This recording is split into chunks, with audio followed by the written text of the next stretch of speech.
So, all right, welcome everybody. I know we are a little bit past 7. We kind of had some little bit of technical difficulty here. New system, trying to figure out how everything integrates and ties together and make things go. So, but we're here. So let's jump into this. So, welcome everybody. I am Michael Batiste from Elk Calling Academy, and this is Wapiti Wednesday Live Q&A. If this is your first time tuning in, welcome. I know it's been a while since we've done one of these public lives. Glad you're here. If you enjoy tonight, if you enjoy the content you're seeing, make sure that you smash that subscribe button down below, and be sure to turn on notifications, because this is going to become a regular thing again. Every 2 weeks, going to be jumping on here with a guest. And tonight, I am joined by the sultry voice behind Western Contours, the man with the face that is made for radio. For radio. My good friend from the concrete jungle of California, Mr. Guy Duplantier. Guy, how you doing, brother? I'm doing all right, man. How are you? I am good. Glad we could make this happen. Heck yeah.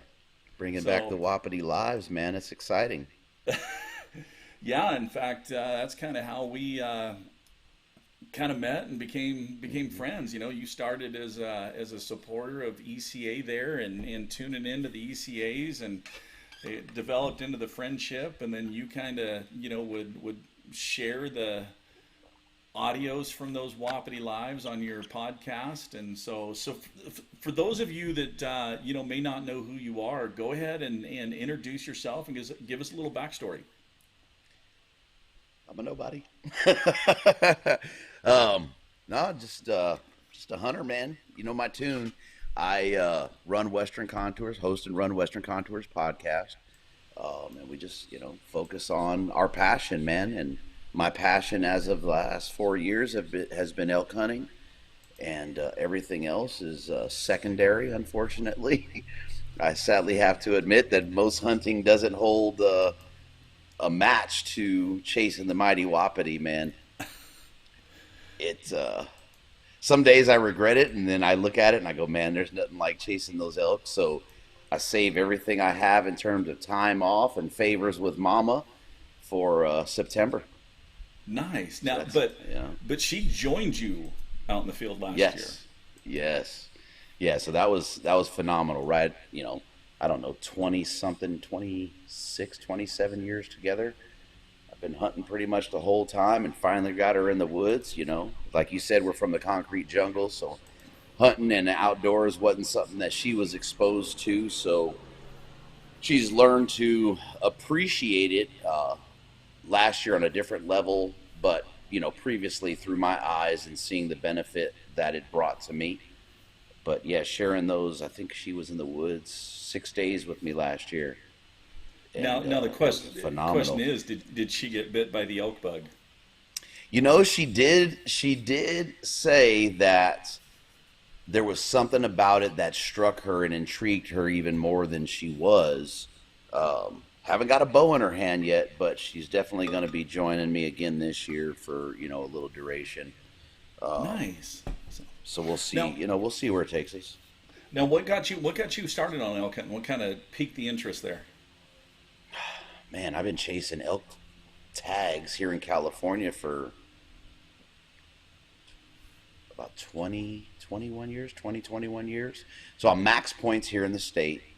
And I probably got another 4 or 5, years to draw. And for whatever reason, it was just about chasing them here. And I had buddies that were going, to Colorado doing like late season rifle that would invite me to go. And it was just, I rifle hunt, right? I love any kind of hunting, but archery's always been my thing. And I don't know why. I just never did it. I was out of state hunting hogs, and I went out of state hunting deer, and I just never went out of state to chase elk because I was so wrapped up in chasing them here. I would have never done it, right? That's a once in a lifetime tag here. So the two it's ruined me though. In California.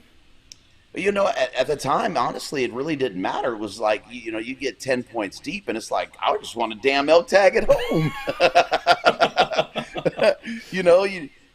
now, yeah, of course, I wouldn't burn max points and then the extra years of waiting um, to go chase a Rocky unless it's some private land that I'd had access to, and there's a 420 monster running around. It's got to be the tool. I mean, they're endemic to California. They don't exist anywhere else in the world. Right. So I can come Right. stomp around your home state and ruin it a little bit more than the rest of the Californians have and chase Rockies. But I think we have something in play to get your boots on the ground here in Idaho. Do we?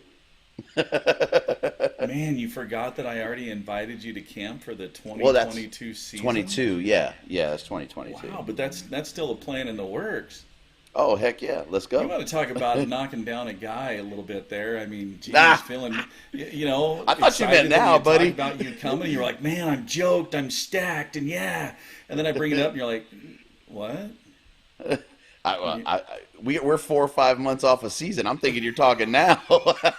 I can't What? I can't see past this September, man. Oh, come on. Yeah, I know you have the next 5 years already planned and mapped and all that. No, actually, I wish I did. The only thing outside of our conversation that I have online is Diego Ortero, Yeah, Main Beam. yeah. He's going to guide for me on a muzzy hunt in October of 2022. Oh, that's So I awesome. got that mapped out, yeah. But So outside of that, man, nothing. at least I get you first, so that way I can Yeah. rub that one in Diego's face. So Yeah, let's do it, buddy. I I'm don't I down. don't care if he's just a kid. I'm gonna dangle that carrot in front of him and just kind of Yeah. neener and that playground bully type stuff. So I got him. I got him in 2 weeks. I'll be out in Arkansas at Ron's place at DR Long Range, and I got Diego going with me out there. So he has a awesome. nice built-up rifle, and go out there and get some of that long range instruction, man, from Ron and his staff of. I call them sniper trainers, but he won't let me call myself a sniper. Yeah, yeah. Well, we got some people tuning in and commenting. Benito Boadilla actually said you should have Guy do an ECA entry like an old school DJ. I gave my mixing tables, man. Let me get the Technique 12s. But then I like where Chris McKelvey says and drink White Claws with Jim. So, you No, know, it was actually Truly's with Jim Huntsman. it was He Truly's. Okay, well, actually, yeah. I have Jim Huntsman scheduled to come on the show June 2nd. So, So I'm gonna turn on my phone where we have it. I'll mute it, but I want to be able to see the comments here, so that way if anybody I know is talking mess, I could fire back at them. there you go. There you go. No, it's basically those guys. Silvano Munez, welcome. Kelly Ford, how you doing? That class will be fun, guy. Um, so okay. So kind of how long have you been? You said you were chasing elk tags there in Colorado. How long have you been heading out of state chasing elk? It's been 2018, so this will be my 4th season. Fourth season. Yep. And I'm sure there's been a couple of lessons learned over those 4 years. I could ask you the same question because I'm usually on the other side of this. So, yeah, absolutely, man. I don't know with elk hunting that I will ever see a season or a moment on the mountain without a lesson learned, right? I mean, it's just a phenomenal experience in terms of just the flood of information that comes in on every encounter, right? It's different. Um, the trick, and guys like you have figured it out, is being able to take that lesson from the encounter and equate it to killing an elk.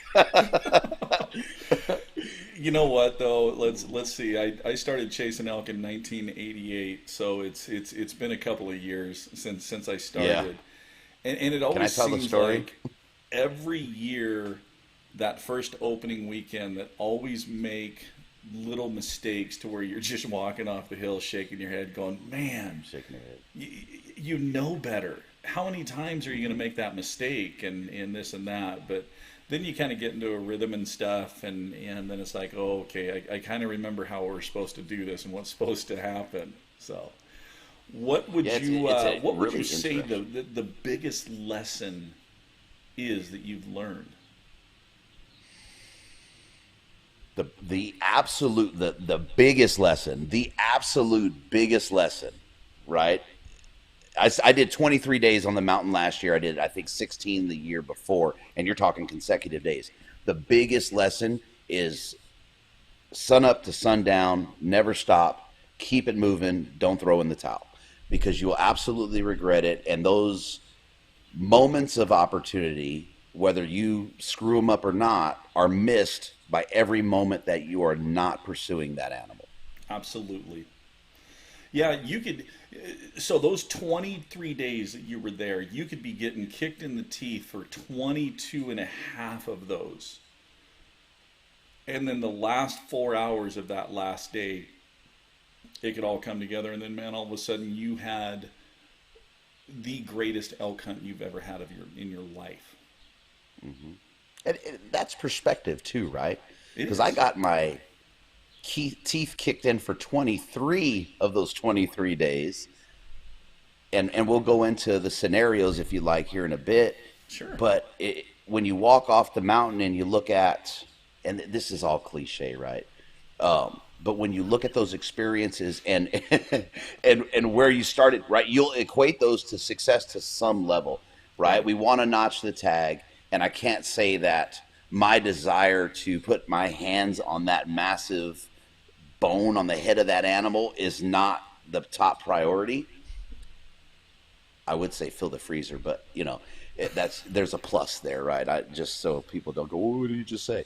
Um, but there are moments of success in that entire thing when you're able to put a sequence together and best the animal to that point, whether you seal a deal or not. There's another piece to that sequence that needs to follow, and if you know it, you know it. If you don't, you don't. But it's all learning moments that get you closer if you're paying attention each time. Oh, absolutely. I remember,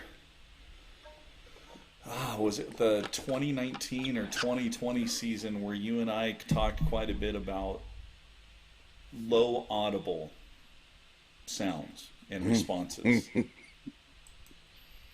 That so that's what's funny, right? So as and I'm not sure how many folks are on here, but what's funny to me with it, right? There's the sex appeal of elk, right? And for me, it was the same thing, right? You get on YouTube and you watch a video and it's a highlight reel and they're screaming bugles and there's sounds all over and it's this high audible and the bull's rushing in, your adrenaline's pumping, the arrow's let and you're screaming to the high heavens. You get to the elk woods, especially on an OTC hunt, and for me, it's been Wyoming and Colorado. Wyoming was similar to that. Colorado, on the other hand, nothing like it, dude. We were here a bugle. I think. Let me see. So for the first year we hunted Colorado, maybe two bugles during season. Last year in 23 days, and this is just season, so start of season to end of season, one bugle.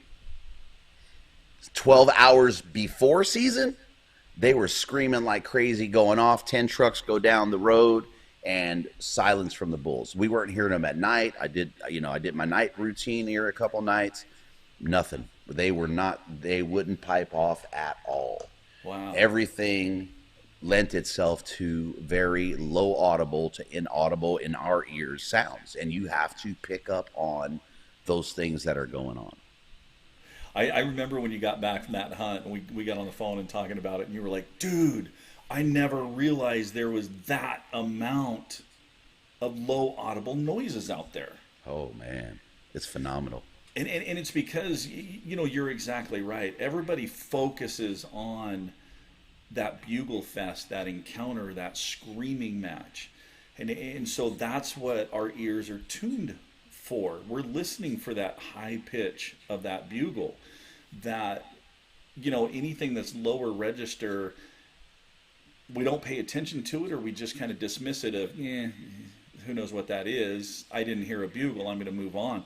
But once you start really paying attention to that, God, it's amazing how much more you hear. And the crazy thing is then when you get into that encounter with that bull that's bugling and you're set up and you're working him and his testosterone levels rising, man, you really hear all of those the raking and the glunking and the huffs, grunts, and whines, and it just adds so much more to that encounter. It. I tell you what, man, the coolest, and I love a good bugle, right? I'm not gonna even BS it. Just to hear one of those things, will send shivers up your spine. But when that elk is within 40 yards and he starts glunking because you've played that breeding sequence right, dude. So my wife, I play a little, I'm over here tooting on the game changer, and I got the little cow sound off, and I have the wife raking about 30, 40 feet to my 9 o'clock.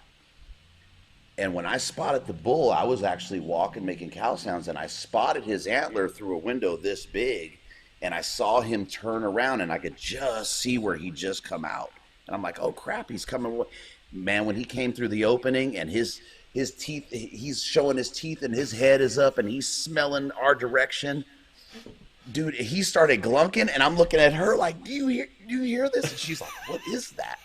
And I'm like, that's the coolest damn sound you'll ever hear. It's amazing. It's absolutely amazing. The huffs are cool, but that glunk, man, it's a difficult sound. It's one of the most difficult sounds to me, at least in my repertoire of calling, is the glunk. To really get that sound is not that easy, right? No. And to be consistent when you're doing it, but to hear it, right? Yeah. You're like, oh my God, that's the magic sound right there, buddy. Oh man, it's phenomenal. One of the greatest probably sound chains that I absolutely love is like you said, that bull's 60 yards or less, and he's walking towards you, and you can hear him glunk, glunk, glunk, and then he transitions from a glunk into a huff, and then to a little grunt, little growl, and then he just knocks your freaking hat off with a scream right in your face. And I mean, that whole transition sequence, I mean, man, if that doesn't make the hair on the back of your neck stand. Oh man, I'm ear to ear, dude. It's just you ain't got one, you're dead. What's funny to me is I'm in an OTC unit, right? And there's a good bear population, and we're walking through, we run into a couple guys and they're hunting bear. And no offense to bear hunters, but I'm like, how are you hunting bear? You know what I mean? And elk are running around glunking and stuff, Right. It's like, roar. I don't get it, man. It just, it's next level, man. When you, buzz mew. Yeah.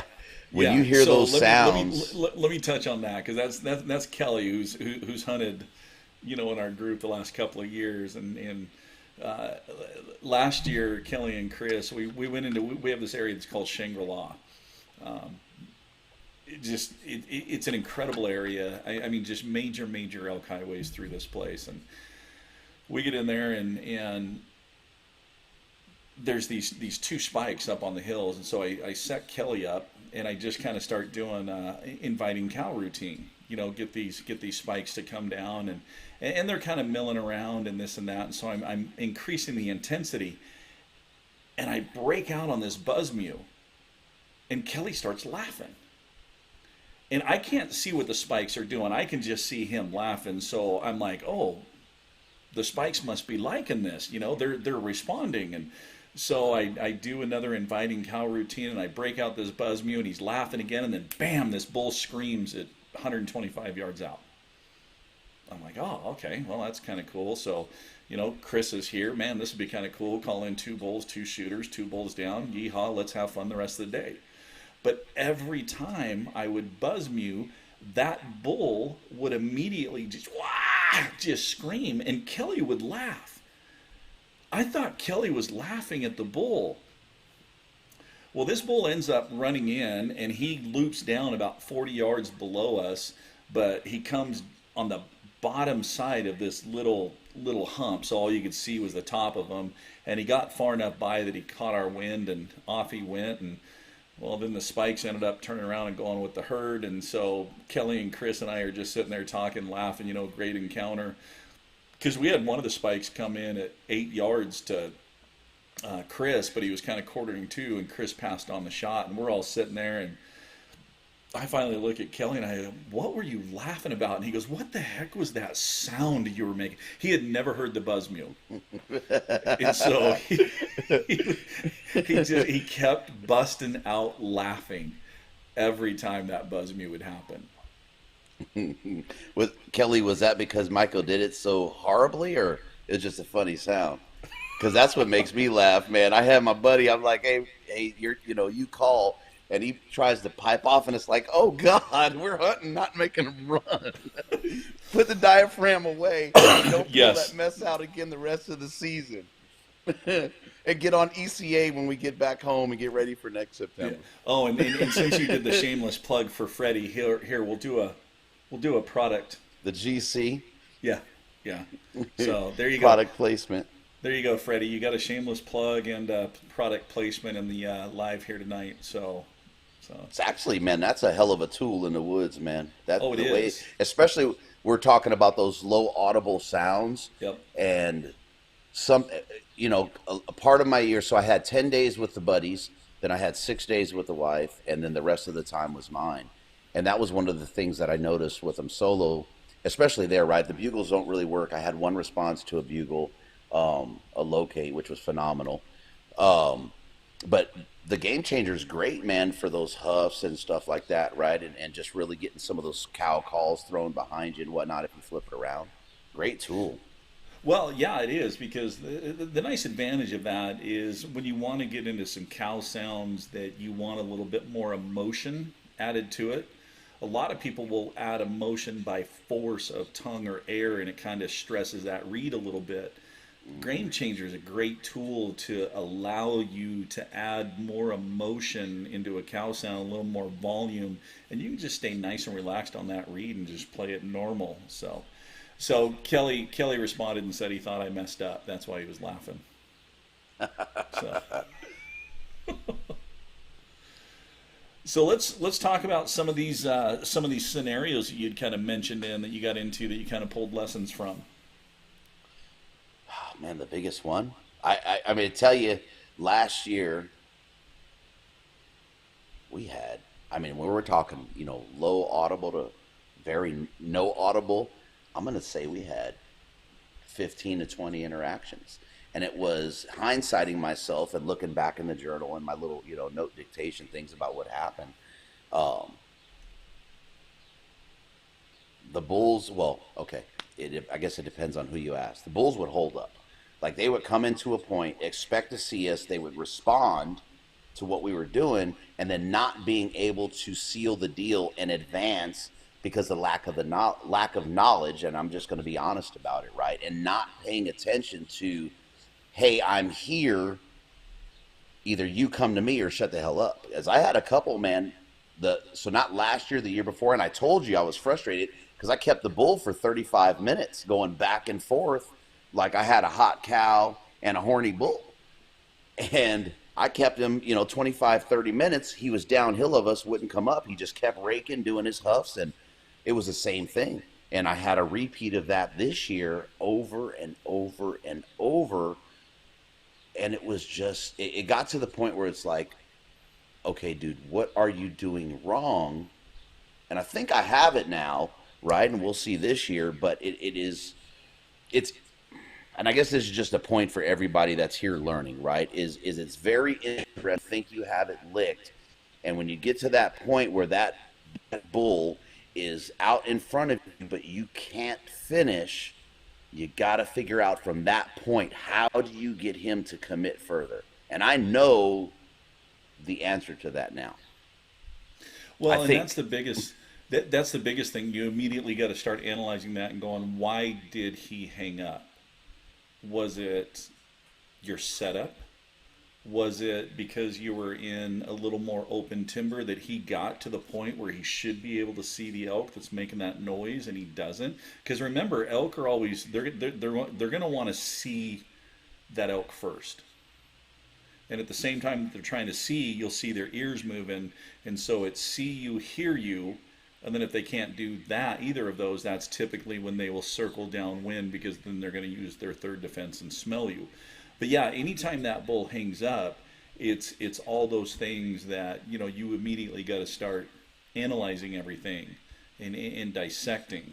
So, and sometimes hard. it's you have those same instances, because we're creatures of habit, to where we go back and we hunt the same place day after day after day, and we have the same encounters, and the same thing happens over again, and it's like, man, one of these days he's gonna come past that point. But yet we keep setting up in the same spot, and he keeps hanging up in the same spot. So that's Right. It would, I, I mean, in all honesty, I'm gonna say the setups suck, yeah. right? Because they didn't work, right? So apparently they suck. But half the issue was when you have inaudible animals Yep. and you start a sequence. Well, these animals, in my opinion, these animals are hyper alert. One, two. I was hunting in what I told you I felt was a transition area. So I'm on a freeway hunting something, and I'm trying to get it to come back the other direction from whence it came. So there's all these things that made that scenario suck in my head. Instead of, okay, I got to start earlier today and get out in front of this, because the pattern's been the same. And it was understanding, which I didn't understand until I got home on day 24. I sat on the couch. I was beat up from that drive. I made that drive 5 or 6 times to Colorado. And I got home and I'm sitting on the couch. Literally had just kicked off my shoes, and I sit up and I just started laughing. Right? Because now I'm hindsighting everything that was going on. That clarity is really not there the whole time you're on the mountain, especially after that time. You're just trying to make something happen. And I go, I'm hunting on a freeway. I'm hunting on a freeway, and I'm trying to get something that's headed from point A to point B, might as well be at 80 miles an hour, to turn in the wrong direction and come back to me calling. Right? And then I couldn't seal the deal. So what they would do is and I watched them. Watched a couple stop, look back, interested, and then after so long, I'm out, because you're not going in the same place that I'm headed to, and where I want to be is more important than where you're at. See you later. Do you think that part of that too, those that would turn around? Well, no, you said that those were kind of no vocal, but sometimes in those situations when you do have vocal bulls, that you can physically see them turn around and they'll bugle at you. No, they, dude. The one, I'm sorry to cut you off. Go ahead. Let me show Oh no, I was just going to say there's a lot of people that will set up right there because they're thinking, well, he bugled at me, he's interested in me, he's coming back. And when I ask them, well, what type of bugle did he do? And a lot of people are like, well, what do you mean he bugled? Right? Was he bugling as in saying, hey, we're right here, we're heading this direction, come on, catch up, let's go? Yep. Yep. So, and that's the thing right there is, interpreting those. Mm-hmm. And that's difficult, right? Especially because as a new elk hunter, in my opinion, as a new elk hunter, your ability to decipher the emotion and the meaning in what they're saying is so difficult and it's no offense to what we're doing here, but it's so difficult from video and things like that. It is a heck of a challenge, because, we hear me or you doing a locate bugle, and you get to the woods and there's just a little bit of guttural inflection, and that's his locate, right? It's an old bull, and his locate's a bit different. It's hard to decipher the message that he's sending. But I will say, if he's moving away from you and he bugles, and that bugle doesn't sound like it's facing you, he's still moving. He's just saying, hey, buddy, I'm over here. Because I had the cows do that a lot, where I would, I'd chirp a mew or something, and they would respond like, hey, we're here. And then that was it. You do it, they would do it, and you try and do it again, thinking that was going to elicit another response. Nope. We already told you where we're at. Yep. You get your butt over here, or you just shut up too. Yes. So interesting, right? So there was an area last year, and we get up there, and I'm looking at this area, and I'm like, this is just, you just get to the point where you're like, this is elky, right? I know that this is it. And I said, for whatever reason, the wind wasn't right. And I said, we're going to back out of here, and we're going to come back here tomorrow. And did that. Went back, and wasn't elky, right? There wasn't elk. And So time we kind of play this bench back and forth, and kind of moving with that wind and the shifting direction, and um, decide we're going to sit down for our morning breakfast. Right, that was our I don't eat breakfast first thing in the morning. It's like 10 o'clock, 11 o'clock. So we're sitting down. I'm about to lean against a log, and my bugle tube is in my ECA bendable holder, and it pops out because of my hip belt. And I grabbed this bad boy right here, this little Charlie Purple, put that in, and I was like, well, the bugle tube came out. It must want me to sound off. So I'm leaning back on the log, dude, and I'm just like, screw it. And I just crack off a locate. And I kid you not, if that dude didn't quote me, right, and say verbatim at the end, I mean, it was just like what I sent out, he sent out. I said, here I am. He said, yo, bro, I'm right here. Silence, right? So set up, got in position. And it was very interesting, Michael. So I got in position. The wind was all screwy, right? They're coming down off of the plateau. We're at the base of the plateau. There is a drainage that runs in the path that they're coming. So as you can imagine, the wind is just all over Hell's Acre and back. I mean, just interesting, right? And that's one of the things I've always told you is I pride myself in my ability to play the wind. So I position a couple, 3 times. I finally found it, and I'm hitting my wind checker, man, making sure that wind is going, and my buddies come down, and I have him rake a little bit, right? And I look at his position. I'm like, crap, he's in the wrong spot, but I can see the elk, and they're 2 trails, and I can see the bull, right? And I'm starting to see horn, and I see the lead cow. My point being, right, I won't even talk about that situation, but that lead cow dictates at some point, even if that bull is going to bugle or be audible or not. Because after that bugle, and when I had eyes on him, you could see her demeanor was such that it was like, I'm in control here, you shut your mouth, and you just follow suit.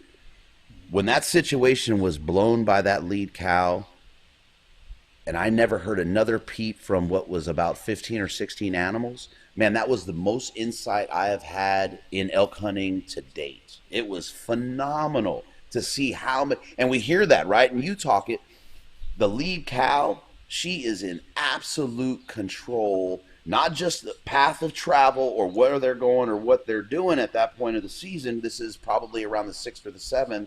But she is in control of everything. And I swear when he cracked off the bugle, his bugle, it had, because my locate, I have maybe just the slightest hint of aggression, right? I like to come from here with it a little bit, hit those notes, and then bring it back to this point. Man, it was like she must have turned around on that trail, and it sounds stupid until you're there, but she turned around and was like, dude, what are you doing? Shut up. And that was it. I mean, it was phenomenal, man. That's where I'm saying that was a success for me, right? Absolutely. Like blown opportunity. And this dude was. That burns my ass to this day. Excuse my language, folks. But it burns my ass, that situation and how that scenario went bad, but another learning lesson. But it was an absolute success in terms of I want to gain knowledge on elk as well as go out and kill them. I want to be able to sit in your seat and if you say, hey, I need you to take the Wapiti live next week, that's how I want my elk career to go. So it's absolutely valuable for me to have those experiences and go, oh man, the light just came on. This was awesome. Yeah. You know what that is? It's like it's a light bulb. It looks like Mr. Mike Burnside is in the house. Tony Burnham. Time to start marking the calendar. So welcome, guys. But yeah, so that's one of those things that the more time you spend in the elk woods and the more time you spend interacting with elk, you start recognizing the subtleties and the differences within the language, because your ear starts getting tuned to it. You start recognizing the situation a little bit better. You recognize what's being said a little bit better. I don't know how many new elk hunters that I talk to, and it's always the same scenario that I hear is, we were on the face of this side of the draw This bull was on this side of the draw, and we had a calling match back and forth for 2 hours. And I'm like, okay, great. What were you doing? Well, we were doing some cow sounds. What type of cow sounds? What were you doing? And well, we were just giving mews. Okay, so what's your question? Why didn't he come? And the look on their face when I tell them is because you didn't ask him to. Right. So, and that's understanding those differences. It's there's those general vocalization type calls. There's those calls that ask for an action, ask you to come to me. And then there's also those vocalizations that are stay away. Don't come any closer. And I don't know how many times in situations when I talk to people, they're either not asking for that action to come, or they're getting a bugle or a response that's telling them to stay away, and that's exactly what they're doing. They're staying where they're at. They're doing what they're being asked. So, have you seen in that time where you're definitely kind of starting to recognize those subtleties and those differences and understanding it more? Yeah, and it didn't happen during season, right? It happened after season. But again, there's value for me in walking away with information, with journaling, with, voice notes on my phone so I can pick it apart and go better next year. Because I'll call it hyper focused on the mission at hand, whether it, is success or failure. And it's hard, right? I'm out there with two buddies that don't have the information. So you're trying to get them an elk, and you're barely getting an elk yourself. So there's all this pressure, and putting that pressure on myself. I don't mind it, right? I love it. I would do it again.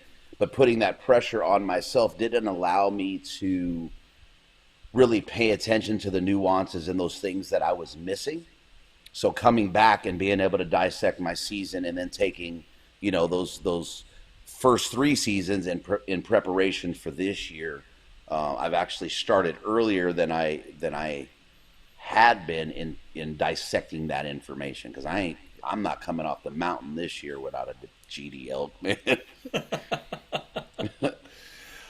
But that's the right thing to do, that journaling and the notes on the phone, and like you said, those are things that you can go back and you can dissect and you can learn from during the off season, which is just going to make you that much better during the season. So now, also too, for those of you that are tuning in, this is live Q&A also. So if you guys have any questions that you want to ask, feel free to throw those in that chat, and we'll cover them. So definitely participate and tune in. So okay, so California, you've been going, Wyoming and Colorado. You definitely going out of state and hunting. So obviously these are areas that you just can't throw stuff in the back of the truck, drive a couple hours, and go scout. Right. It's a good adventure. What's kind of your approach when you're looking to go out of state and hunt? I know we have a lot of people that tune in that are from non-elk states and they travel. What's your approach when you're looking to head out of state? Honestly, man, like my first go in Wyoming, dude, it was I was looking at where could I be within 20 hours, right? That was kind of where I capped my drive time, because that's, a day on the front and a day on the back that I can't hunt. So I figured 18 hours, 20 hours, I was fine. So that was one of the criteria. Then, if you look at Wyoming in particular, it's figuring out where in Wyoming you can hunt because of the wilderness rules. And then if you look at Wyoming, it's checkerboarded as all get up. So understanding where I could hunt and had access to hunt, because there's areas of state land that are landlocked, but then there's areas of state land that are, yes, landlocked, but have walk-through access, things like that. So I usually just throw a dart at the board and say, okay, I'm going to this point based on that drive time. It's kind of how I've come up with both areas, both with Wyoming and the area that I'm enjoying in Colorado. That one, I chose because it had decent access to most of the area, but not completely eroded to the point where it was going to be quads and everybody running them up through there, which, is killing the hunt. But it also borders a premier unit, a once in a lifetime unit in Colorado. So I thought there was some value in that. And the way that it plateaus, there's, you got a saddle on one side, a saddle on the other. And, that migratory path lent itself, in my opinion, to those elk crossing both the premier unit and the OTC unit. So that was kind of the criteria. When I started dissecting the unit, that was a lot of talking to you, and the things that you teach on ECA, and understanding the terrain and those benches and looking for, the only issue with that area is the water is so heavy, man. Like you can't nail it down with water because it's just so plentiful. Mm-hmm. But really, my process is easy, right? I've been hunting for a long time. If you tell me to go find deer on the mountain, I'll throw a dart at the map, literally throw a dart at the map and say, that's where we're going. Let's go find the animal. So there's nuances of elk that are very similar to hunting deer in terms of, where they're going to be. It's just paying attention to it and putting the boot miles. And then for me, when we were going into to Colorado, me and my buddy, I said, hey man, let's leave Friday, go hit this area before season. We'll scout it, spend the night, and then come back. And dude, we ended up leaving Friday afternoon, scouting most of the day Saturday, sleeping for an hour and a half, jumping in the truck, and then hauling back. Wow. So how bad do you want it, right? I mean, it's an 18-hour drive. Right. I hear people say, I'm 22 hours away. You got me beat by 4 hours. But if you want to get into them, if you want to solidify what you're thinking in your e-scouting, then, say, hey, instead of Memorial Day going camping 20 minutes, 2 hours away from the house, say, hey, we're going to take a road trip and just, grab a buddy, split the gas, and haul ass. Nice. Do you ever pick up the phone and call wildlife biologists in those areas and kind of pick their brain or anything like that? I haven't yet. No. I'm stubborn, Michael. I'm too stubborn for that, right? I mean, I could call you and say, hey, Mike, can you look at this area for me? Right? Or pick up the phone to, you and say, hey, man, let's talk about this area. The problem with me is I'm just a stubborn SOB.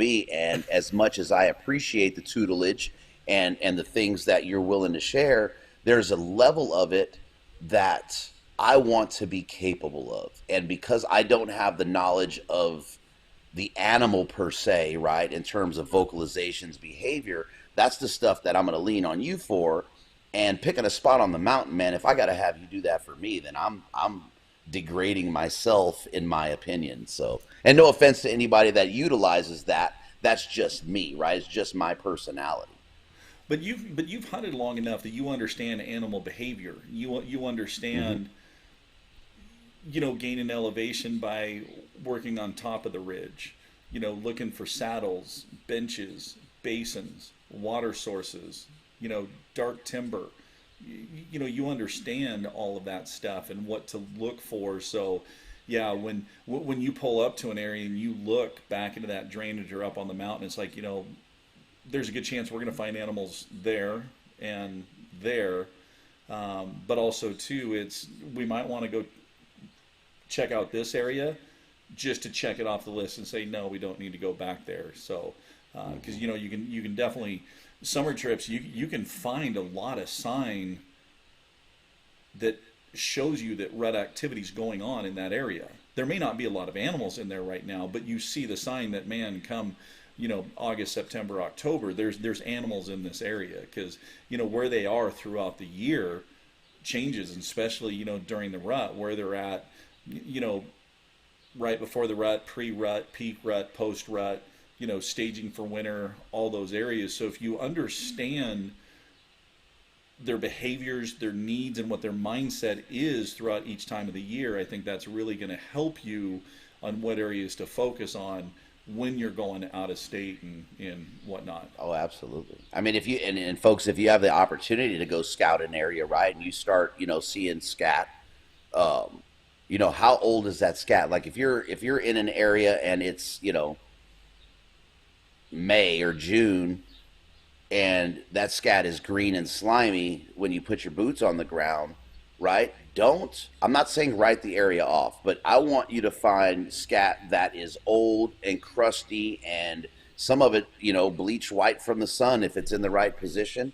When you're seeing rakes, make sure they're deep and they're gouged and they're nasty, right? Even if they're old and molded and sap's been on them for, 8, 9, 10 months, you don't want those light rubs and that fresh scat planting on September, right? You may not be, you may be close, but you may not be in the right area. Not to say write it off, but find the old sign.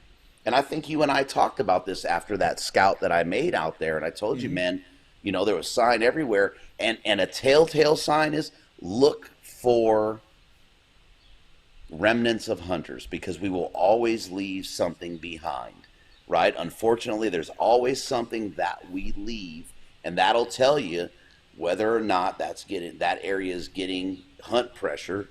And if it is, then that means that there's elk there that time of year. And that was one of the things that keyed me off for that area. Right as we start dropping down the ridge, I found a spent arrow that somebody set into a log and not the animal. And that was like, okay, I got an arrow with a broadhead here, and it's probably on the little lighter side, but an arrow nonetheless on a trail that had old scat. So, there's all these little telltale signs that'll help with that. Yeah, see, that was probably a grouse hunter. I don't know, man. I've seen some guys use some toothpick weight arrows, man. Yes, yeah. And me and my gear. No, you're exactly right. It's just like you're in your area hunting during archery season, and you come across spent shell casings, that didn't get picked up. Rifle casings. I'm always curious. I want to pick it up. What caliber is this? And then you kind of start imagining what the scenario was, what the situation was, and what the animal was. But I mean, that's all information right there that you're exactly right, can paint that picture of what's going to happen when you're there during hunt season. Pay attention to it. Yeah. Yeah. Matter of fact, when we went, that was June, and I had hit you up when I got back because we heard cows bugling. And then you want to talk about a cool experience in, months before season, and you got some bugles going on and it's cows. It's like, wow. Yeah. Oh, that would be awesome. Yeah. No, it's, to kind of expand what you were talking about, I mean, one of the questions I get asked a lot is, where do I place trail cameras, and what am I wanting to see on the trail cameras? And I mean, that can be an hour-long discussion there about, running trail cameras. And in fact, I remember 2 years ago, I was at Alpine Archery and Fly there in La Grande, Oregon for their elk extravaganza. And James Nash, Six Ranch Outfitters, was doing a discussion on trail cameras. And yeah, James runs a ton of them. Oh man, and his approach and his theory and what he does, it just, I was just just sitting there just locked on everything he was saying, and I was like, man, I need to step up my trail camera game. I'm kind of one of those ones that keep it simple. So, but a lot of these people that I talk to, they'll be like, man, we are getting a ton of bulls, and I'm like, are you getting any cows and calves? Nope, just bulls. I know exactly where I'm going on opening day. And I'm like, okay, are you going in there to retrieve your camera? Yeah. Well, no, I'm going in there to hunt the bulls. I'm like, no, you're pretty much, there's a good chance you're going to be going in there to retrieve your camera, because those bulls aren't going to be at that elevation. Typically, there might be, some stragglers still there, but good majority of them are going to be down where, cows and calves are. So, find the cows. Now, do you ever have that opportunity to where you can go to some of these places, like on one of these marathon scouting trips, and throw some cameras out? I got the cameras, man, they're a pain in the butt for me. But yeah, I I could say, hey, I'm gonna leave on Thursday, make the run, go set cameras, camp, hang out, scout, maybe look for some sheds, um, and get cameras set. Absolutely. Um, my opinion of them, unless you're in a situation to where you're constantly monitoring them, and I don't mean constant like every weekend, but put them in a rotation so you're gathering knowledge about movement. Mm-hmm. Because most of us, let's face it, don't have the amount of trail cams that James Nash has, Right. right? Um, so if we have 4 or 5 of them, we're placing them and moving them and understanding that and gaining that knowledge. I absolutely think is huge. But for a guy like me that has 3 or 4 trail cameras to make an 18-hour drive, I'm going to look for the shell casing. I'm going to look for the spent arrow. I'm going to look for the dry poop. Um, and then what is the camera really? What is it really telling me outside of that animal is potentially available in that area? So how do I further my pursuit of that particular animal? Right. Right. And that means what you're talking about earlier is looking at, that ground. It could be e-scouting. Hey, my camera has them over here, right? I'm at 8,400 and in September, and then I noticed the cows over here. So maybe I shouldn't, I'm not going to write this area off totally. Maybe I'll buzz through it just to peek, look at my camera, see when the last time he was in there, because I haven't been here for, a month. The last time I saw him, and is he going in a particular direction when he comes in? But I want to head over to the cows where my other camera's at, because that bull is potentially, a mile and a half, 2 miles away where I saw the cows and calves for the majority of the year. So there's some value in them, but man, I'm not banking on that information on an animal that can move as fast as they do in the amount of time they do. Right. Unless you get him in his bedding area, and that bedding area is, and then there's instances, right, where like this area, you can tell that because the temperatures don't seem to get so extreme that they're going to drive down valley so far that they're out of their typical area. I don't think that this is a migratory herd that we're dealing with that's going to move out too far. So I think there's some instances where they're in the general vicinity year round, and it's kind of pinpointing that. Yeah, in fact, I think I saw a question along those lines. Yeah, Chris, so how deep does snow have to be to push them to lower elevations mid-November, or will they stick to an area if the feed and sanctuary is there?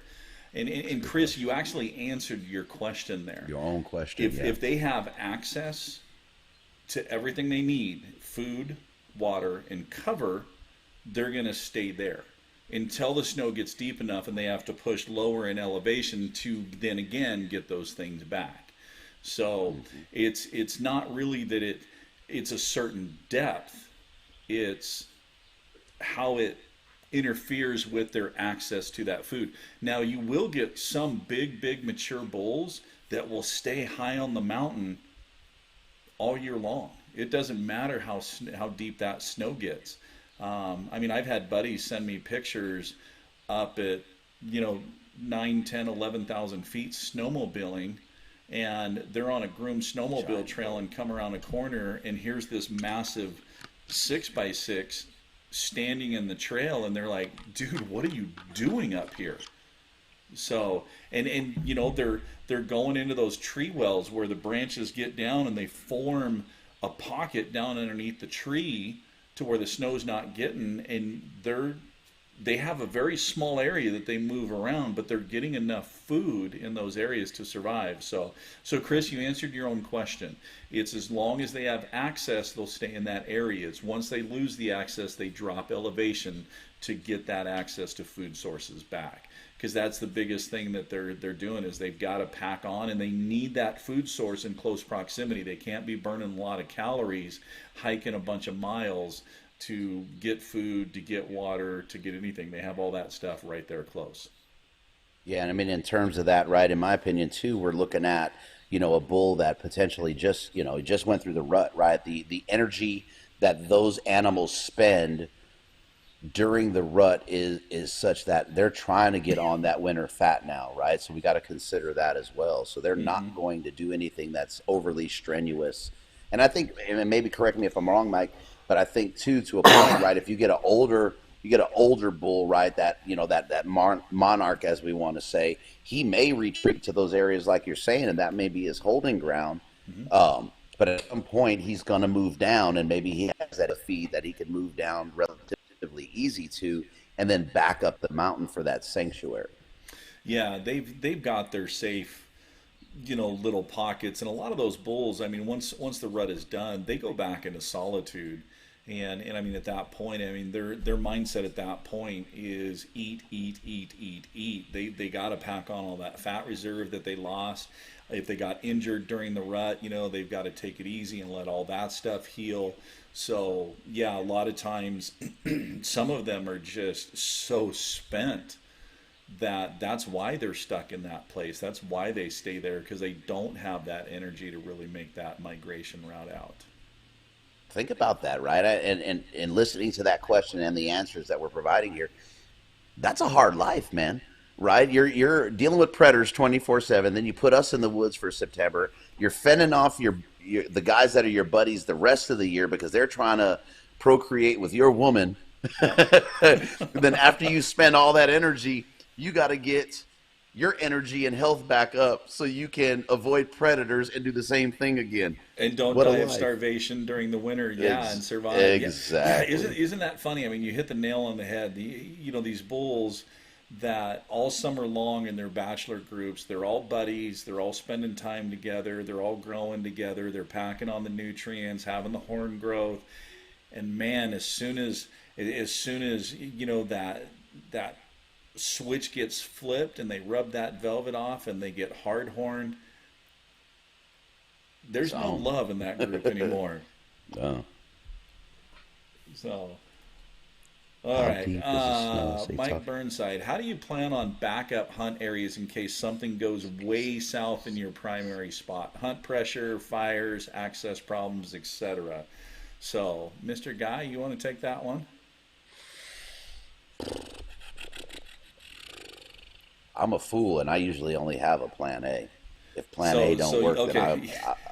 then You're that stubborn type that is all in. there's a reason for it, right? And I know your response, right? Because this is something that I'm prepared to do, but I ain't got enough sense to do it, man. I can't lose, right? So, the ability, and I agree with it, and we had to do it last year, but the ability to stay mobile, be mobile, and I don't care if you have a plan A and a A.1, 2, 3, and then B, but you gotta, have the backup plan, right? Because the best laid plans of mice and men, I mean, it always goes that way. And there's what can go wrong, will go wrong. Last year we went from 90 degrees to smoke-filled skies. I mean, it was bad. You couldn't walk 100 yards without coughing and choking. That lasted for 2 or 3 days. It cleared out. We got excited. I wake up in the middle of the night. I'm in my hammock, and I got 4 inches of snow laying on top of me. And then the next 3 or 4 days, we had, I think it was like 15 inches of snow total. And it got to the point where, man, we were still chasing, but there was nothing. The animals, I think the smoke is what pushed them down valley, trying to get out of that. But then they didn't come back because of the snow. And I mean, there wasn't a fresh track. So at that point, right, it was like, okay, we need to get down and out of here and figure out where we're going. And luckily we had a couple lifelines there. So, and Mike, for us, we actually had this, happen to us 4 years ago. The spot that we were hunting just got inundated with people, and it was funny. There was a lot of. So let me back up a little bit. So during the summer, I got on the phone with a wildlife biologist and asking him questions about the area that we were hunting because it was still a fairly new area. It was still kind of learning it, and so I got on the phone with the biologist, and the biologist basically told me, well, if you can find a bench about a third of the way down from the top, that's where we find the elk when we do our flyovers. Okay, I kind of knew that's a good spot on the mountain to look. I mean, I was looking for more bull to cow ratio, and So fast forward to hunting season, we have just inundated in this area where we're at. And I'm noticing a lot of non-residence plates. And we stop one truck, and lo and behold, it happened to be an ECA member that was in this truck. And I said, why did you pick this spot? Well, he called the same biologist, and the biologist shared the information of, well, the elk numbers in this area are way over objective. You want to take road number 718 to trail number 614, which is Hottie Doodah Mountain Trail, and you want to hike up there about this far. So I'm like, wait a minute. I call the biologist as a resident, and the information I get is find benches a third of the way down from the top. You call the same biologist as a non-resident, and you get road numbers and trail names, and he goes, oh yeah, he gave us all kinds of information. So I'm like, that's it. Expensive. If I ever call Idaho Fish and Game again, I'm from Wisconsin, and I'm coming. So what we ended up doing was we basically just went in the truck and went fishing. It's like, let's grab our packs, let's grab food, let's grab our bows, our grunt tubes, let's just get in the truck and let's start driving roads looking for elk. And we went completely on the other side of this draw, this drainage, and up the other side. And that's where we started looking and started, just fishing, like I said, bugling, and that, went on into night bugling, because, a lot of times, you guys have heard me talk about night bugling, how you can get a lot more responses. And we ended up finding elk. And so we decided, okay, let's just, sleep in the truck. We'll do a day hunt. If we get into good numbers, we'll go back over. We'll tear down camp, and then we'll move camp. And it ended up that, we got into a tanker of a bull and almost got it done that first morning. And at that point, excuse me, it was like, okay, we're moving camp. So we went back, tore down camp, and ended up moving camp 35 miles to a whole new area. So it's not that we always have backup plans, but sometimes it's just, throw the things in the truck, and if you're in a base camp, and it's just go fishing. That's how you find areas sometimes. There's a lot to be said about understanding the areas, right, that you're hunting in when you talk about that scenario too, right? Because you could put yourself in a position, when you pick area A because you like how it looks, that makes the drive to area B or whatever, it looks like getting to area B a 60-mile drive. So that's something that I would consider as well. Are you putting yourself in a position to make your jumps need be relatively easy? Because man, it ain't, and that's one of the reasons I'd like to hang my hammock from my vehicle to a tree, have my little stuff set up, man. And last year I was out of the back of the Jeep with all my cooking and everything. That way all I got to do is throw my hammock in, and if I want to wheel out of there, I'm gone. Like, yep. Setting up a base, and that's something to consider, right? A base camp is great, right? There's some comforts and there's all this stuff, but man, if you don't know and you are not in the elk, when you take 4 or 5 hours to set up a camp, and you think about what it took you to get that camp in your vehicle before you left, you have to do that in the middle of your hunt.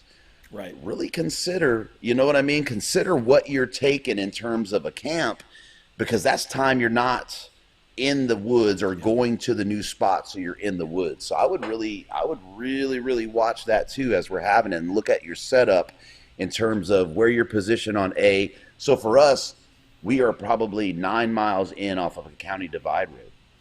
That county divide road pretty much runs the length of the unit. So with that, a 9-mile trek to the county divide road, and that, man, I want to say it from end to end of that unit's probably close to 75 or 80 miles. It's a huge unit. Mm-hmm. So we can run from one end to the other on a single road with pretty good access. Yep. And then there's areas that are roaded that, I could hit this road, drive an hour, and then as those roads come together in the unit, they're only 10 miles apart.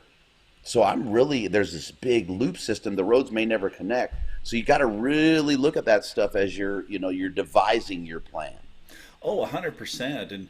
And that's why when we finally choose a place that we are going to set up our camp, where we're pulling trailers, but we've done the homework too, that our camp is kind of centrally located so that we could get in the trucks or on the side by sides or this or that, and we can drive an hour or two, three different directions and get into completely different drainages. And I think, kind of what you're saying, have that mobility and flexibility to be able to change those areas like that if something does come up is critical.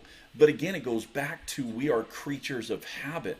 So, I mean, I've had a lot of conversations with people that, they're like, man, we've hunted this area for 30 years and it's just getting harder and harder to find elk. What can we do? And they're shocked when my answer is move. I mean, if you're not in an area where there's animals, why are you still hunting there? Yeah. And it's just because, well, my family's hunted there for 30 years. See ya. Okay. So, but again, it goes back to, what are you wanting to get out of the hunt? Is it the camaraderie? Is it the family? Is it, hey, we're okay if there's 5 of us and we only fill 1 tag? It's what are your expectations heading into that, and what you're wanting to get out of it, I think really, really determines. And, when you kind of get into that phase where, you kind of get to Guy status, where you're kind of a junkie and you're just like, give me more, I need to find a new dealer. So Yeah. you are that more mobile. It's like, hey, this drainage isn't, there's not the elk in here that we thought there was, or man, there's 3 other groups in here. We got to jump to the next drainage.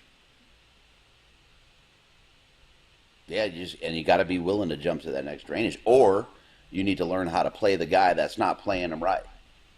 Because there's a lot of that going on. I'll tell you that, man. There is. Now here's something else that I want you guys to think about, because we did this last year. So that big bench that we absolutely love to hunt, that is normally just has elk all over the place. Last year we got there in opening season, and man, it was a lot different. There was, the normal elk sign wasn't there. I mean, there was stragglers. There was onesies, twosies wandering around. So the elk were still there, but it wasn't the numbers that we normally see. And so, we were kind of going, man, what's going on? What's going on? And then I went a little bit higher up on the mountain, thinking, well, maybe they're higher up this year or something's going on. And there's a jeep trail that runs up on the spine of this ridge. And that jeep trail probably had 14 to 18 inches of moon dust type powder on it, which just tells me that got hammered all summer long. And because of COVID and the shutdowns, so many more people went to the mountains because everything else was shut down. They needed something. We have to get out of the house. We're going stir crazy. So more people hit the mountain. Well, ultimately what we found out was that pushed the elk farther down on the mountain. But also, too, it pushed them into pockets that you normally wouldn't think of, or you normally wouldn't even look twice at. Most everybody drives right by. And so that's what we started hitting. We pulled up onX and started looking at areas, and, we're out fishing, we're out bugling, trying to locate, and all of a sudden we start paying attention to these little pockets. And we're all of a sudden we're thinking, man, we've never seen anybody parked here. We've never seen anybody hit this. Let's go check it out. What do we have to lose? Yep. And each of those little pockets produced. We got into elk in each of them. And then all of a sudden we're in there and we're looking around and it's like, these guys aren't fresh and new to this area. These guys are in these areas year after year after year. So when you get pressured, or you get high pressure in the area you're hunting, start thinking outside of the box, because everybody else has heard the podcast, has heard the stories about how to pull up onX, how to e-scout, how to look for northeastern facing slopes and benches and water and this and that. That's what everybody is going to resort to. Start thinking outside the box. Okay, are there little pockets that, everybody else or most other people are kind of going past or not even paying attention to? Heck, there's one area that I looked at it for 2 years, and I'm like, something about that area just draws my attention. And Bryce is like, why would you think about going up there? That is completely southern facing. That's the hot side of the mountain. Man, as soon as we got up there, there was benches and depressions that you could not even see, with springs and seeps and ponds and grasses, and good Lord, there was a lot of elk in there. There's a lot to be said, man, about following your gut, right? And there's there's a level of folks maybe on here that are listening or going to watch later that maybe don't have time in the woods, that think that gut instinct, right? They should even pay attention to it. But there's a lot to be said, man. If you feel like, hey, I should go that way, even if it's counterintuitive to everything that you hear, it's worth the look. It is absolutely worth the look, right? And that goes to those areas you've been looking. You're saying you're looking at something for 2 years. There was something that drew you to them, man. When I feel that or see something like that, I'm going. I don't even think. I'm going that way. There's a reason, and typically, it's going to pan out. Whether now with elk, whether that's an interaction, or you find a new area, you find a wallow, you find a bedding area, but it usually turns into something positive following that. Oh, absolutely. And then I think McKelvey. Absolutely. Have you ever been out there in a new area, Guy, and you come across a game trail, and all of a sudden you just jump on that trail and start hiking and following it? Yeah. You ever find that gold at the end of the rainbow? All of a sudden that trail leads you to an area that you're like, oh, man, I never knew this was here. So if I relate that to my deer hunting, I typically will get off their trails and I will loop them just because they're wily SOBs here, right? But now in terms of elk, absolutely. It's like they went this way, I need to be going this way. And it's figuring out which direction to travel, right? Because that can go south on you real fast. Right. But it usually, right? But in the elk woods, yeah, following that path usually leads to something very good. Yeah. Even if you can't seal the deal, that's my curse. But yeah. you can find the elk, can't seal the deal. So. Mm-hmm. All right, 4 years under the belt. So you've definitely learned some lessons on the mountain. You've had some growth in the elk woods. So you're sitting down, you're having a conversation with somebody that has never been elk hunting before. What advice are you going to give them? What's the question?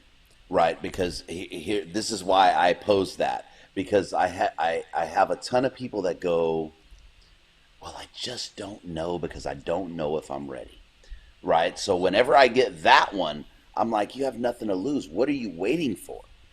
Right. So that's kind of not what you're asking me, but I would say in terms of the actual question you asked, if somebody was posing it, the general rule would be get in the woods and understand not just what you like to watch or hear, but understand, like we said at the beginning, understand the language, understand the emotion, and then realize that without that, and you got to be realistic, right? Without that bit of information in the woods, I don't care how many bugles, how many mews, how many alert barks, whatever it is you're hearing, you are not going to seal the deal if you don't understand what's being said and how to respond, and then how to elicit the response from them, that conversation actually starts to go back and forth.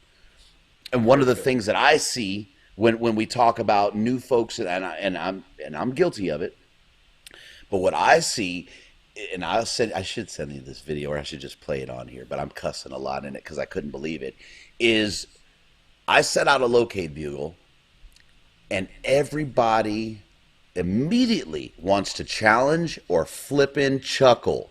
It doesn't work. If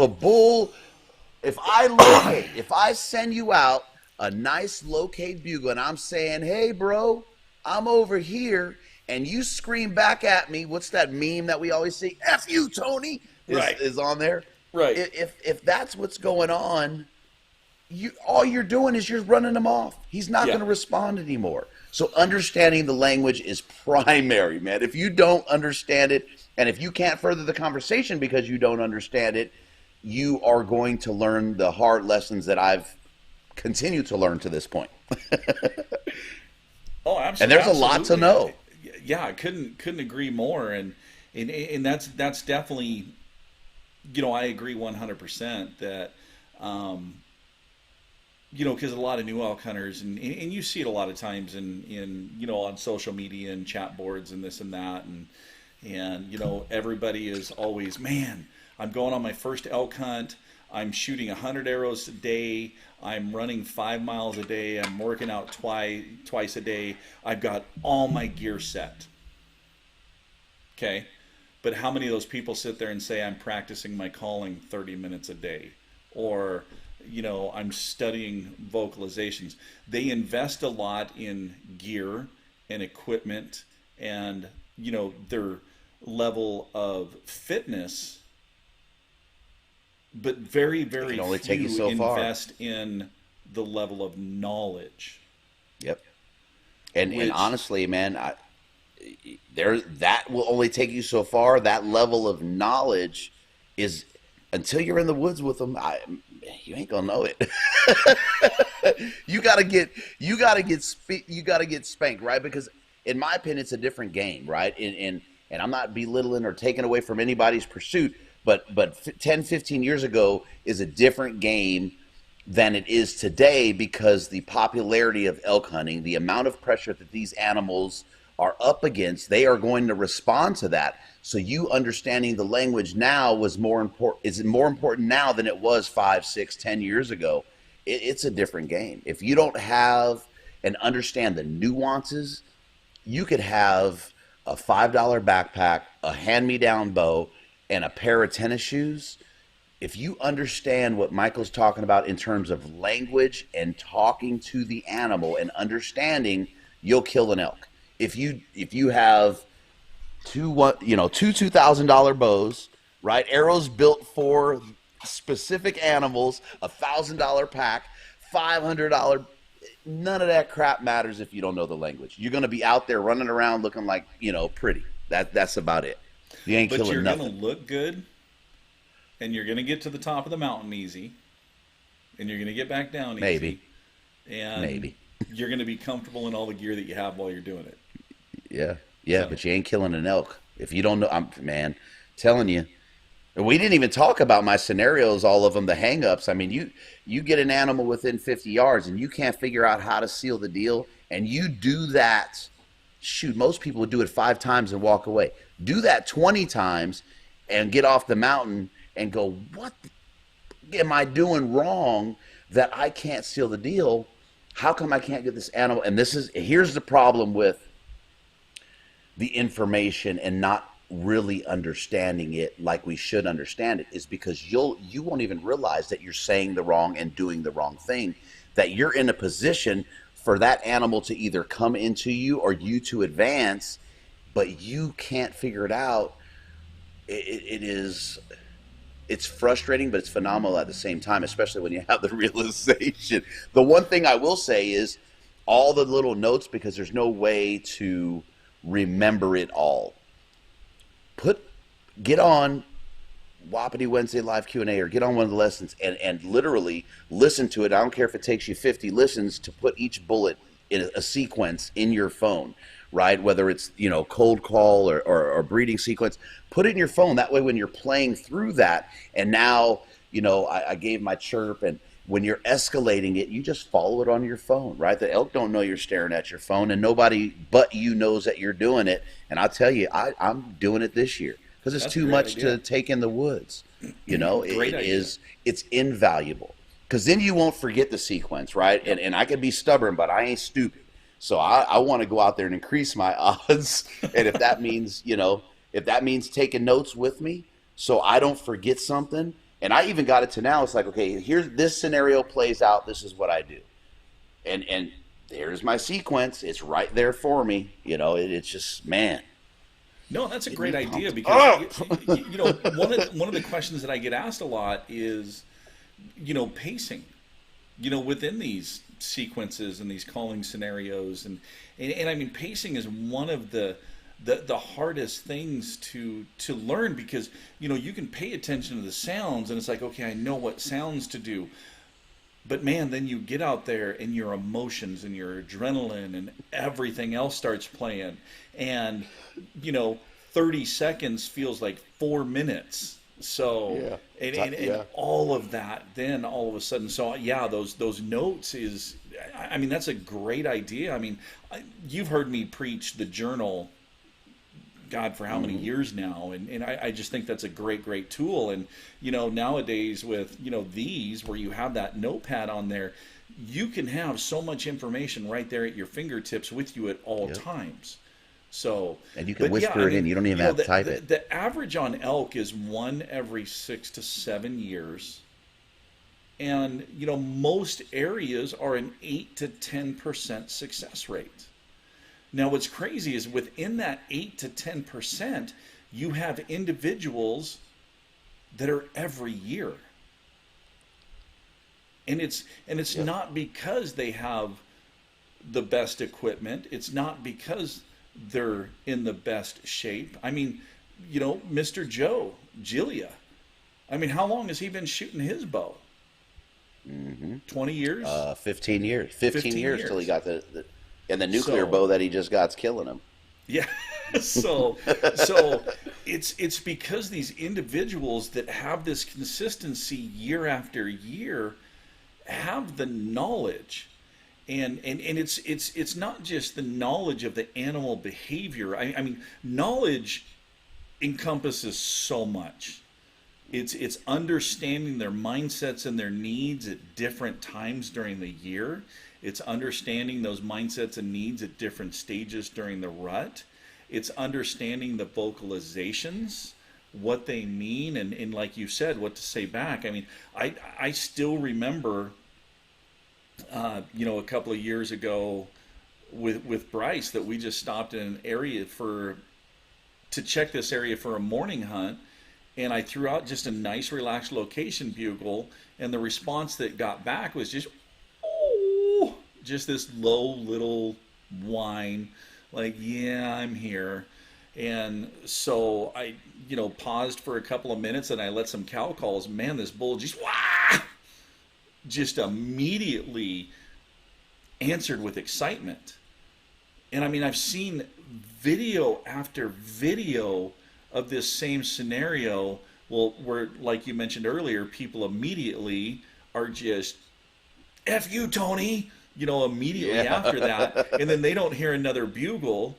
And it's like, oh, that bull's call shy. So, Yeah.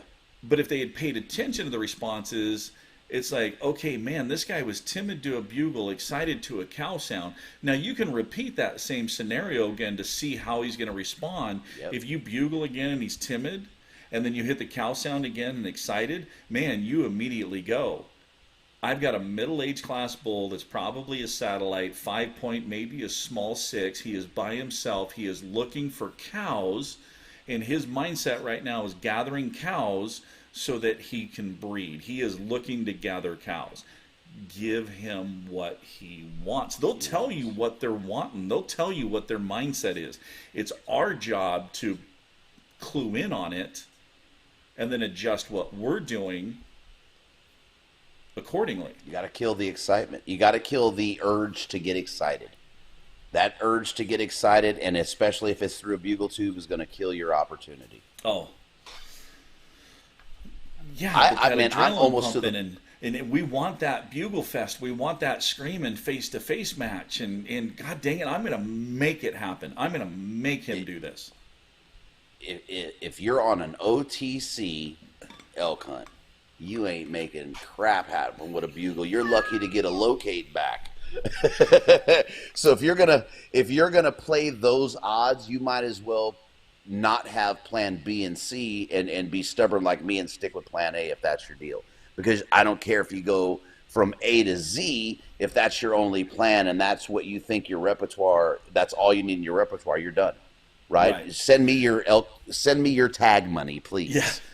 Now let me throw this out there. There are individuals that they just focus on that aggressive style, and they Oh yeah. are successful at it.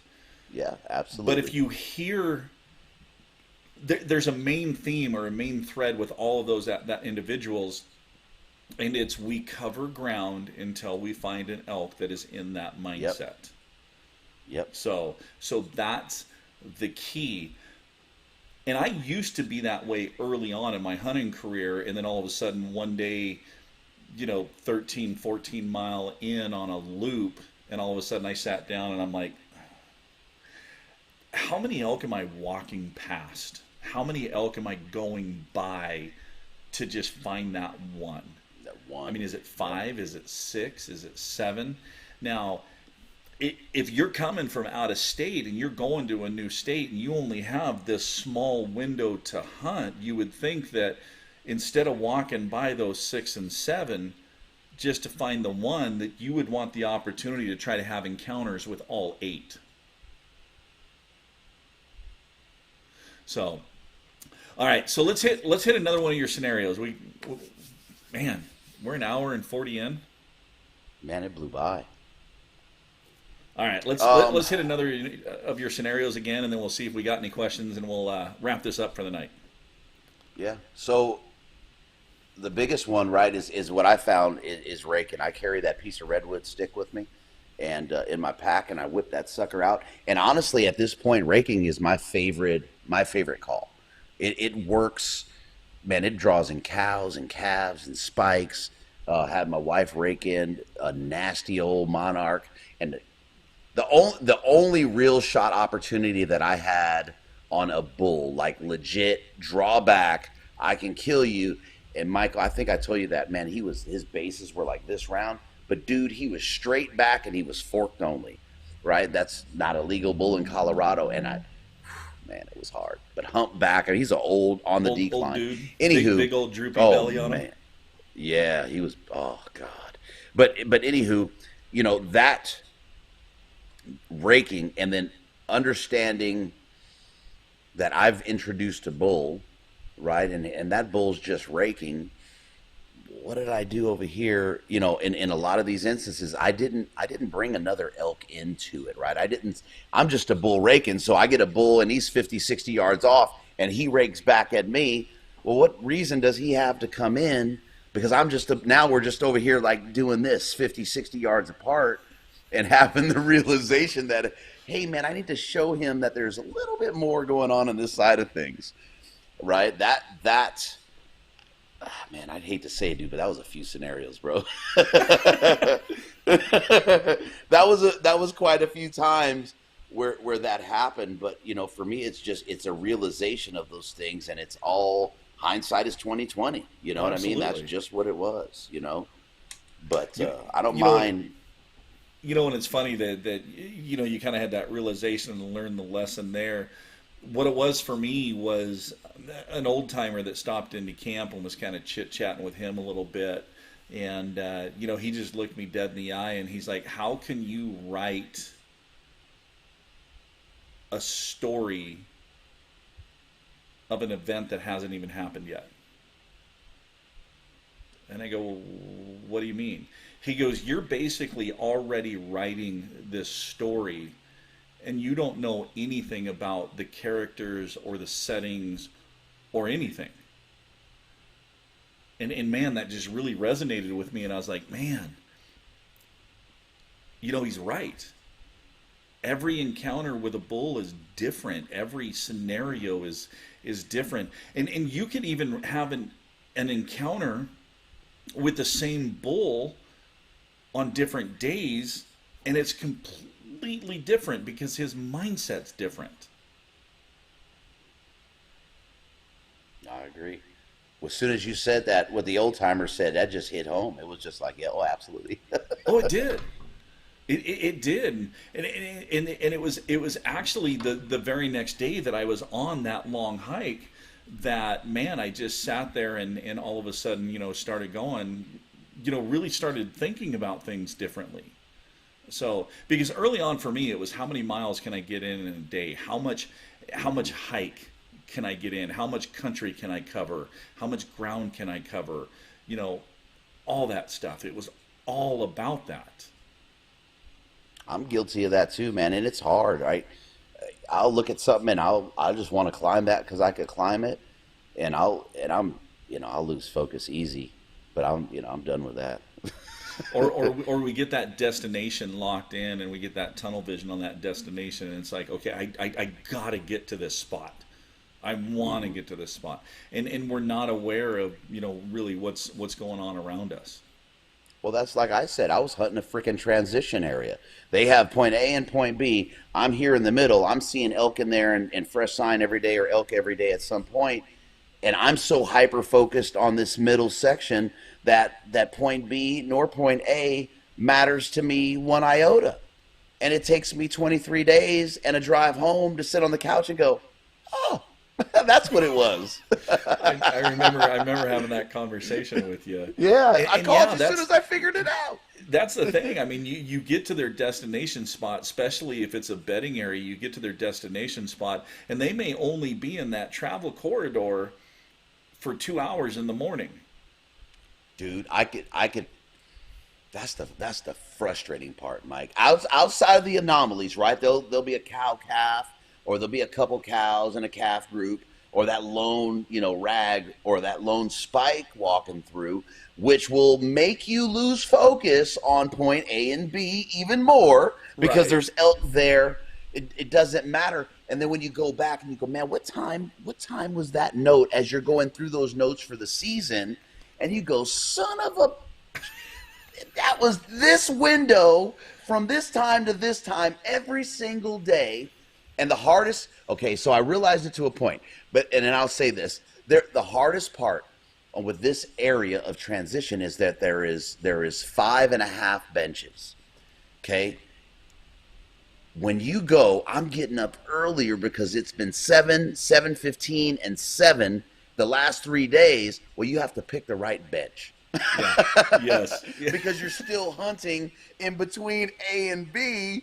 So now you got 4.5 freaking benches that you're trying to, and you always pick the wrong freaking bench. You're Yep. looking and they're like 90 yards downhill. You're like, damn it, Yeah. I was over there yesterday.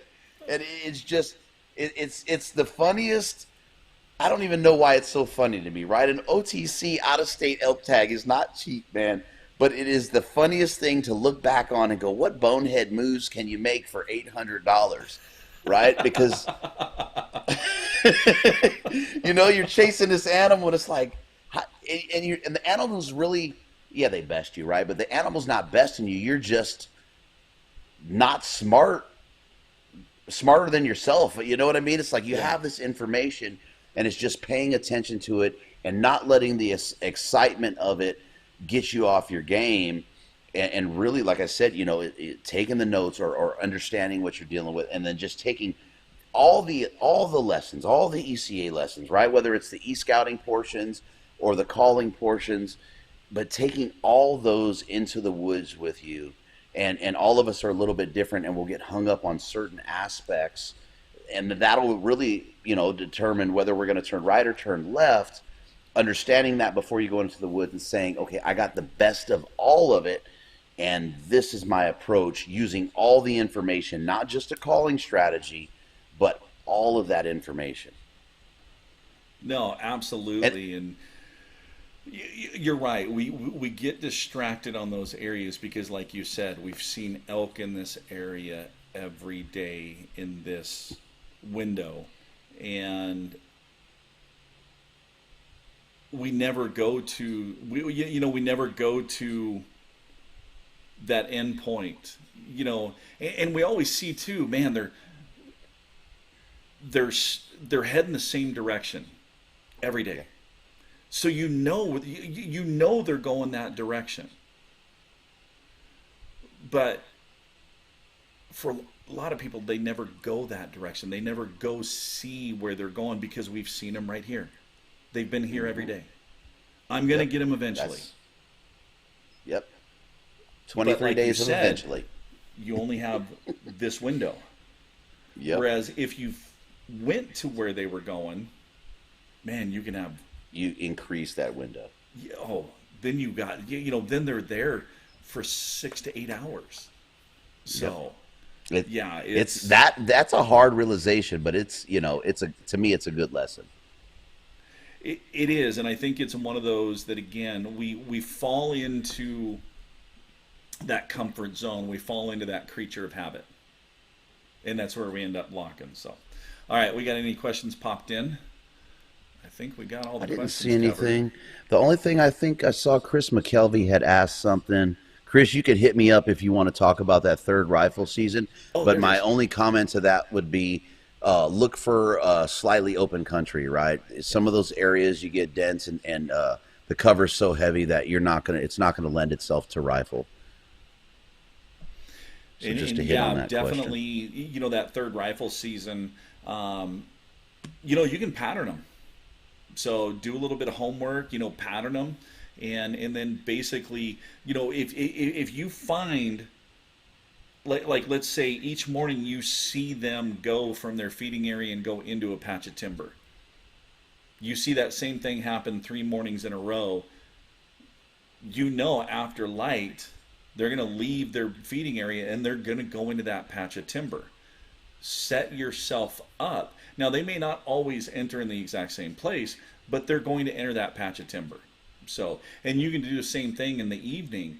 And this is where sometimes maybe it's getting on high elevation and getting behind glass to where you can see those areas and get these patterns figured out. So then set yourself up in position. So perfect. Okay, Guy, last minute parting thoughts. Go enjoy it. Get as much information as you can now, but go out there and elk will change your life. I mean that's not a cliche. That's not something I like to say to feel warm and fuzzy and all kumbaya about hunting or elk hunting. But elk will change your life if you go out there and you chase that animal. It is it's next level.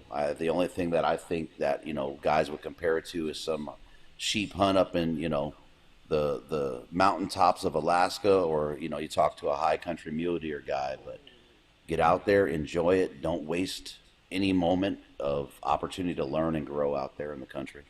Nice. I got to say, I kind of like being on this side of the equation instead of reverse. Normally, it's you throwing the questions, putting me in the hot seat. So this has Yeah, been a this nice was actually change. really cool. Yeah, this was really fun, man. Absolutely. So, all right. So, thanks for tuning in. Hopefully, you've enjoyed, tonight. Like I said, this is the first time I've done anything like this. We are going to do this every 2 weeks. I don't know who the guest is going to be on the 19th yet. Still kind of working on that. But definitely, this is going to become a regular occurrence. So, if you have those questions that maybe you didn't get in tonight, write those down. And as always, guys, keep calling, keep practicing. Most importantly, though, have fun. And we will see you guys in 2 weeks on the next Wapiti Wednesday live Q&A brought to you by Elk Calling Academy. One last parting thought. If you have not gone over and listened to Western Contours, go do it. There's a wealth of information there. The Reflections series, I can guarantee if you go listen to that, it will change your life. It is just some incredible information there. Guy does a great job in his podcast, so definitely go check that out. Thank you. All right, guys. Thanks, guys. Thanks for jumping on here. Thanks for tuning in, and we'll see you guys in 2 weeks.